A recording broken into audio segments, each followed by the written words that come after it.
So there are quite a few use cases that you've mentioned, Yeah. and obviously you've mentioned mobility and some of the environment issues and water, for example, clean Yeah. water. I would say.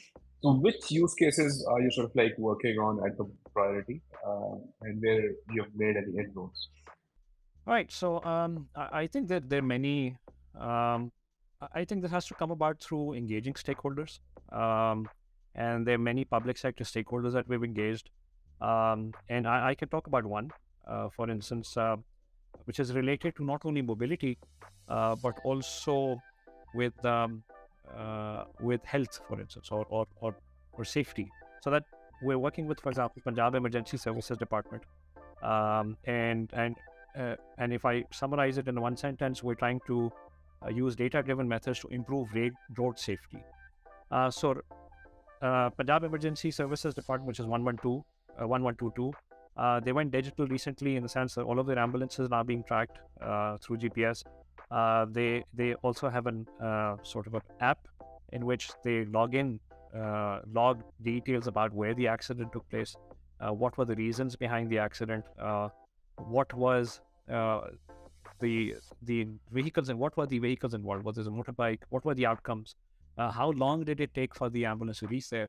So all of that data is there, and we're collaborating with them to get access to their. So we now have access to their data, and so one of the things, for example, we did was just to analyze the data, apply some statistical techniques on it to identify something called road traffic crash black spots in the city of Lahore.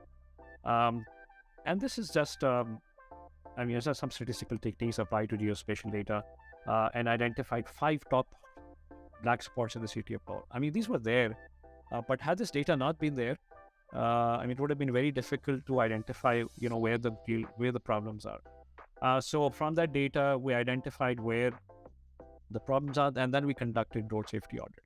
So I think what I want to allude is to the power of that data in pointing us to where the problems were, and then conducting a more detailed audit on what so we conducted that audit, provided recommendations as well. So this is one thing, for instance, we're working on.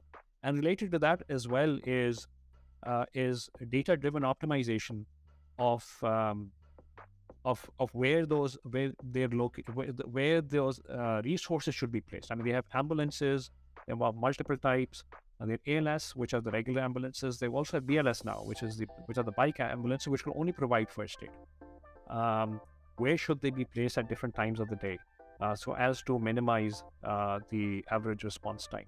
And you can maybe build a digital twin here from the past data and try to predict of what is going to happen had these not been here and somewhere else. So that's an optimization problem that we're trying to work on.